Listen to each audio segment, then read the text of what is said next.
আমার সন্তান আমাকে বলবে, মা তোমার আর কষ্ট করতে হবে না, আমি মুহাম্মদের ধর্ম ছেড়ে দিয়ে তোমাদের ধর্মের মধ্যে আমি চলে আসব। সেই কথা আমার সন্তান আমাকে বলবে। আমি ভাবলাম কি, আর আমার সন্তান বলল কি, এবার সাদ রাদিয়াল্লাহু তাআলা ডাক দিয়ে বলে, হে মা, ইসলাম ধর্ম গ্রহণ করার কারণে মা তুমি যদি না কে মারা যাও, আবার যদি আল্লাহ রাব্বুল আলামিন তোমাকে দুনিয়ায় পাঠায়, আবার যদি তুমি না কে মারা যাও, আবার যদি আল্লাহ রাব্বুল আলামিন তোমাকে দুনিয়ায় পাঠায়, আবার যদি তুমি না কে মারা যাও, আবার যদি আল্লাহ রাব্বুল আলামিন তোমাকে দুনিয়ায় পাঠায়, এমনি ভাবে আবার বারো যদি তুমি দুনিয়া থেকে বিদায় হয়ে চলে যাও, খোদার কসম করে বলতে পারি গো মা, তোমার মতো মা দুঃখিনীকে ছাড়তে পারি, একটা সেকেন্ডের জন্য ঈমান ছাড়তে পারবো না। সাহাবীদের ঈমান কেমন মজবুত ঈমান ছিল, মা দুহিনীদের ছাইরা দিতে রাজি, বাড়ি ছাড়তে রাজি, ঘর ছাড়তে রাজি, সব কিছু বিসর্জন দিতে রাজি, কিন্তু মাগার ঈমান ছাড়তে রাজি না। কথা ঠিক কিনা জোরে হয়? তারাই ছিল জান্নাতের সার্টিফিকেট প্রাপ্ত সাহাবী। হে মুসলমান ইমানদার নওজোয়ান যুবক, আজকে প্রায় মাহফিলে দিই, প্রায় মাহফিলে, সব মাহফিলে বলতে গেলে এখন প্রায় না, সব মাহফিলের মধ্যে বাংলাদেশের যত আনাচে কানাচে যত মাহফিল হচ্ছে, সমস্ত মাহফিলের মধ্যে নওজোয়ান যুবকদের ভূমিকা সবচেয়ে বেশি। কথা ঠিক কিনা জোরে খান, আরো জোরে খান। কারণ নওজোয়ান যুবকরা ইসলামের জন্য অগ্রগামী। কথা ঠিক কিনা জোরে খান। নওজোয়ান যুবক হলো আমাদের আগামী প্রজন্মের ভবিষ্যৎ। কথা ঠিক কিনা জোরে খান। এ মুসলমান ইমানদার নওজোয়ান যুবকেরা ইসলামের জন্য, কুরআনের জন্য যা করতে পারে, বৃদ্ধ বাবারা সেটা করতে পারে। কথা ঠিক কিনা জোরে খান। সাহাবায়ে কেরাম ছিলেন নওজোয়ান যুবক সাহাবী, তাদের ঈমান যেমন পাওয়ার বেশি ছিল, আমাদের বর্তমান সমাজে নওজোয়ান যুবক ভাই যারা আছে তাদের ঈমানি পাওয়ারও কম না। কথা ঠিক কিনা জোরে খান।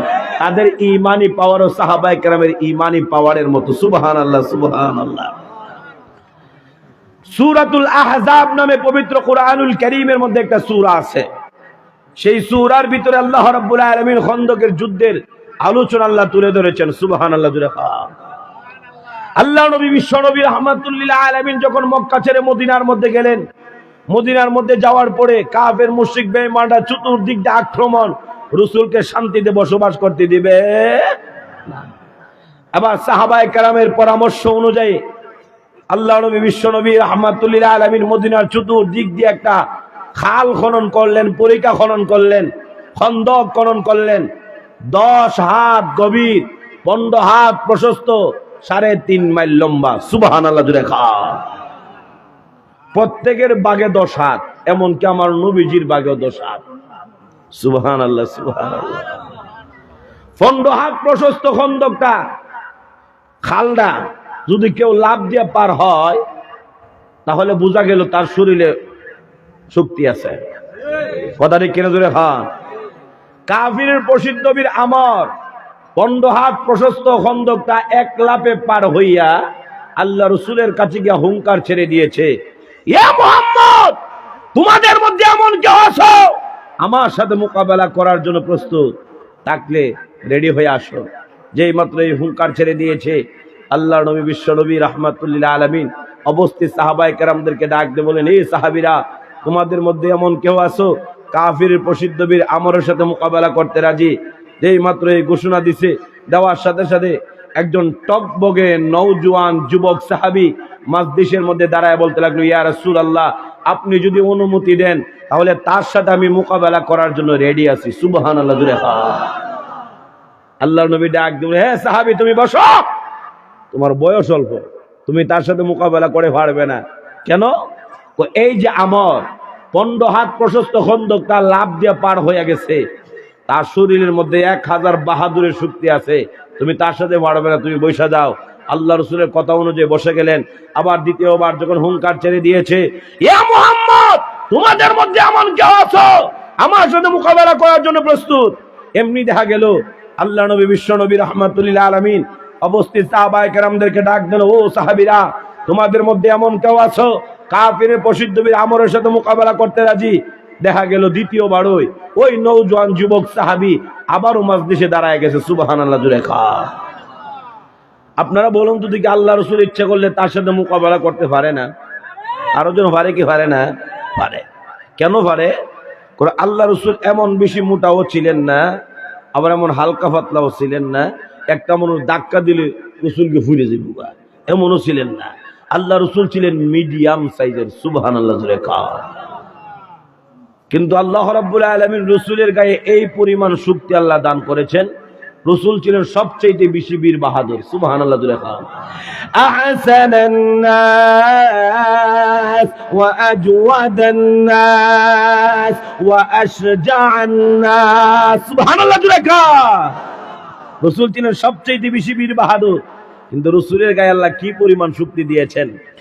আমার পরিবারের তাফসীর কিতাবের মধ্যে উল্লেখ করে দেওয়া হয়েছে, আল্লাহ রাব্বুল আলামিন বিশ্ব নবী রাহমাতুল লিল আলামিনের গায়ে 100 নয়, 200 নয়, 500 নয়, 1000 নয়, 1500 নয়, 2000 নয়, 3000 নয়, 3500 নয়, মহান আল্লাহ রাব্বুল আলামিন রাসূলের গায়ে 4000 বাহাদুরের শক্তি আল্লাহ দান করেছে। কয় হাজার? 4000 বাহাদুরের শক্তি দিছে। যার শরীরে 4000 বাহাদুরের শক্তি আছে, মনে করেন উনি তার সাথে মোকাবেলা করতে পারবে না? কিতা পারবে না? পারবে। কেন পারবে? আল্লাহ রসুলের গায়ে 4000, আমরের গায়ে হইল 1000। আমি যদি 4 থেকে 1 মাইনাসও করে লাই, এর পরও 3000 অতিরিক্ত থাকে। আমার কথা ঠিক নজরে। হ্যাঁ, যার শরীরে 3000 শক্তি অতিরিক্ত আছে, উনি কি তার সাথে মোকাবেলা করে পারবে না? পারবে। কিন্তু আল্লাহ রসুল দেখতে চাইতেছে আমার সাহাবা, নওজোয়ান যুবক সাহাবী যারা আছে, তাদের ইমানি পাওয়ার কত বেশি, সেটা দেখার জন্য আল্লাহ রসুল সাহাবায়ে কেরামদেরকে ডাক দিয়ে বললেন, ইয়া সাহাবীরা, তোমাদের মধ্যে এমন কেউ আছো কাফিরের প্রসিদ্ধ বীর আমরের সাথে মোকাবেলা করতে রাজি? এমনি দেখা গেল ওই তৃতীয়বারও টকবগে নওজোয়ান যুবক সাহাবী আবারও তৃতীয়বার দাঁড়ায় গেছে। বলেন না সুবহানাল্লাহ। আল্লাহু আকবার, আল্লাহু আকবার। যেই সাহাবীর নাম ছিল হযরত আলী রাদিয়াল্লাহু তাআলা। সুবহানাল্লাহ জোরে কোন, আরো জোরে কোন সুবহানাল্লাহ। আল্লাহ রাসূল ডাক দিয়ে বলেন, হে আলী, তুমি কি তার সাথে মোকাবেলা করতে পারবে? আলী রাদিয়াল্লাহু তাআলা বলেন, ইয়া রাসূলুল্লাহ, আপনি যদি অনুমতি দেন আর আল্লাহ যদি আমারে তৌফিক দান করে। না, আস্তে আরো আস্তে কই না সুবহানাল্লাহ। আপনি যদি অনুমতি দেন আর আল্লাহ যদি আমাকে তৌফিক দান করে, তার সাথে আমি মোকাবেলা করার জন্য রেডি আছি। আর আপনার সাথে আমি ওয়াদা দিতেছি, যতক্ষণ পর্যন্ত কাফিরের প্রসিদ্ধ বীর আমলের গর্দান আপনার সামনে আনি হাজির না করব, ততক্ষণ পর্যন্ত আমি আলীর চেহারা আপনাকে আর কোনোদিন দেখাইব না। চিৎকার দেব সুবহানাল্লাহ। ওয়াদাটা শুধু না, বড় আরো জোরে। হ্যাঁ, কার সাথে দিছে? নবীজির সাথে দিছে। কথা ঠিক কিনা জোরে? হ্যাঁ, নবীজির সাথে যদি কেউ ওয়াদা দেয়, ওয়াদা রক্ষা করতে হবে। কথা ঠিক কিনা জোরে? হ্যাঁ, ওয়াদা রক্ষা করা মুমিন বান্দার আলামত, আর ওয়াদার বরখেলাপ করা হইল মুনাফিক মার্কা মুসলমানের আলামত।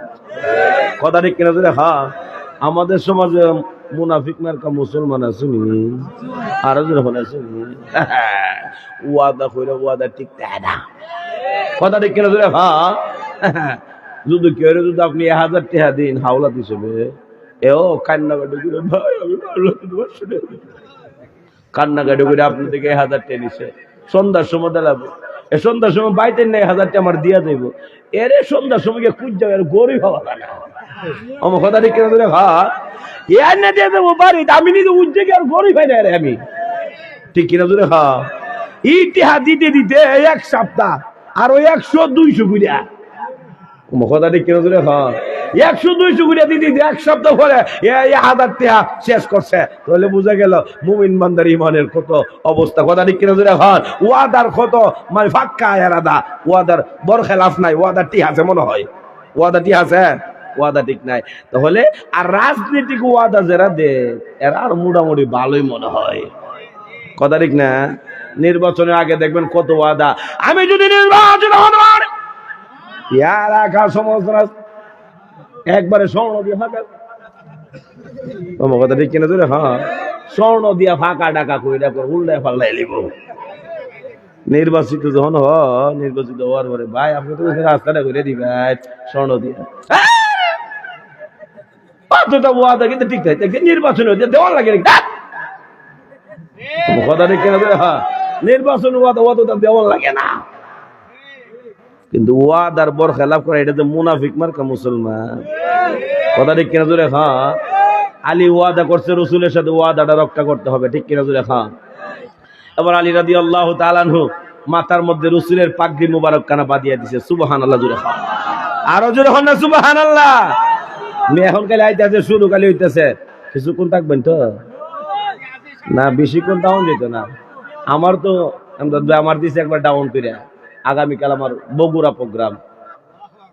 আমি কোন সময় ঢাকা যাবো, ঘুমাবো কোন সময়, আবার বগুড়া যাবো কোন সময়, আমি টেনশনের মধ্যে আছি।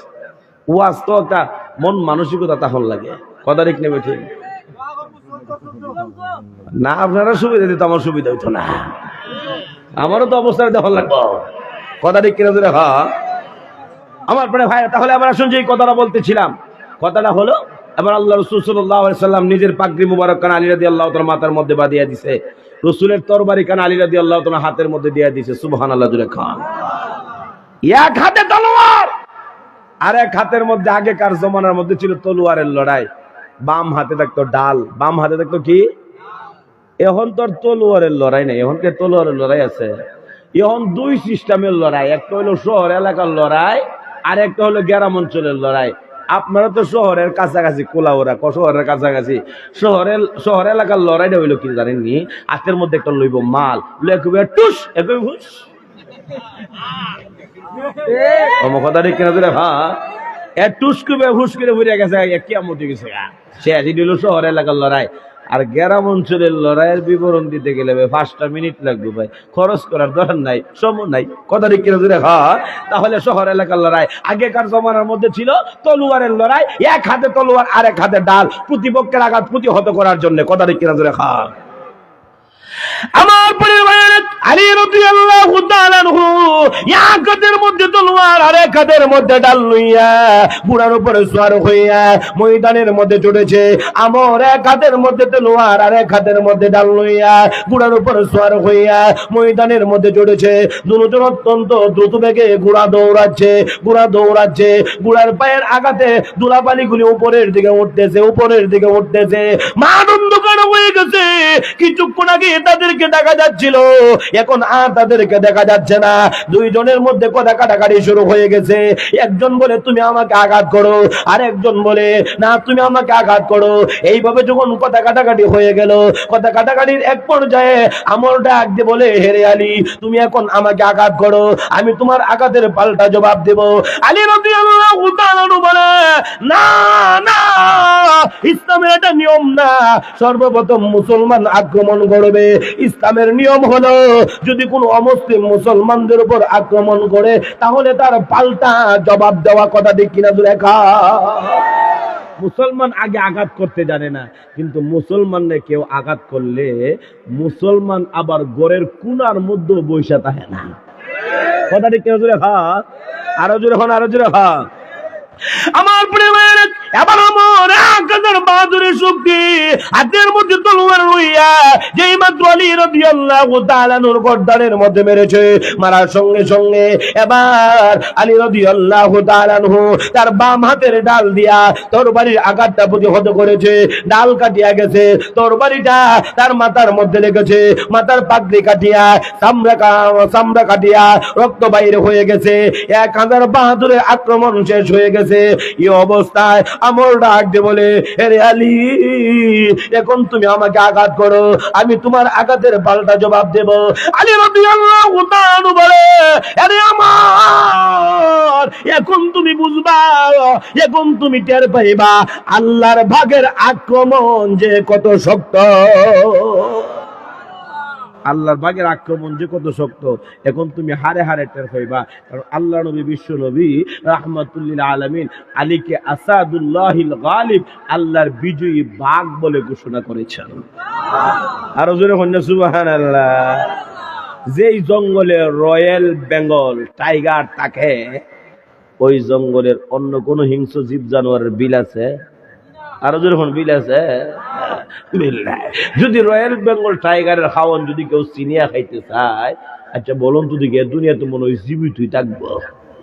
কিতা কই না পেরা, জীবিত থাকবো না একবারে গাড় মটকায় দিব? গার মটকাই দিব, তাহলে দুনিয়া তার বাঁচত না। রয়্যাল বেঙ্গল টাইগারের খাওয়ান কেউ চিন্না খাই থাকতো না, কথা কিনে ধরে খাওয়া এ দুনিয়ার জীবিত থাকতো না। এই জায়গার মধ্যে আল্লাহর নবী আলীরে আসাদুল্লাহিল গালিব, আল্লাহর বিজয়ী বাঘ বলে ঘোষণা করেছেন রয়্যাল বেঙ্গল টাইগার, কথা কিনে ধরে খাওয়া। আল্লাহর বাঘের আক্রমণ যে কত শক্ত, এখন তুমি হারে হারে টের পাইবা। তোমার সমস্ত শক্তি দিয়া আল্লাহর বাঘের আক্রমণ প্রতিহত করার জন্য তুমি রেডি হয়ে যাও। সুবহানাল্লাহ জুড়ে খাওয়া। আমার প্রিয় ভাইরা, আলী রাদিয়াল্লাহু তাআলা আনহু আপনার মধ্যে তরবারি লইয়া নারে তাকবীর আল্লাহু আকবারে ধ্বনি উচ্চ কণ্ঠে দিয়া যেই মাত্র আমরের গর্দানের মধ্যে মেরেছে, মারার সঙ্গে সঙ্গে আমার বাম হাতের ডাল দিয়া তরবারির আঘাতটা প্রতিহত করেছে। ডাল কাটিয়া গেছে, তরবারিটা তার গর্দানের মধ্যে লেগেছে, গর্দান কাটিয়া গেছে, নিচের মধ্যে পড়ে গেছে। তরবারির মাথাটা তার গুড়ার ট্যাঙ্গের মধ্যে লেগেছে, ট্যাঙ্গ কাটিয়া গেছে। এত জোরে আঘাত করেছে, আঘাত করার কারণে তরবারি কানা অর্ধেকটা মাটির নিচে দাবিয়া গেছে। বলেন না সুবহানাল্লাহ। আমার পরে ভাইয়েরা, এদিক আল্লাহ নবী বিশ্ব নবী রাহমাতুল লিল আলামিন সাহাবায়ে কেরামদেরকে নিয়ে দোয়ার মধ্যে মশগুল। সুবহানাল্লাহ বলেন। আচ্ছা, আল্লাহ রাসূল যদি দোয়া করে আপনারা কি দেখেন কবুল হইবনি? হ্যাঁ, হইবনি। আল্লাহ রাসূল ডাক দিতে দিলে কবুল হইতে দেরি না, কথা দেখে ধরে খাওয়া। আমার প্রিয় ভাইরা, আলী রাদিয়াল্লাহু তাআলা আনহু আল্লাহর নবী বিশ্ব নবী রাহমাতুল লিল আলামিন দোয়া করতে শুরু করে দিয়েছে, আর পিছনে পিছনে সাহাবায়ে কেরাম আমিন আমিন বলতেছে। আল্লাহ তুমি কবুল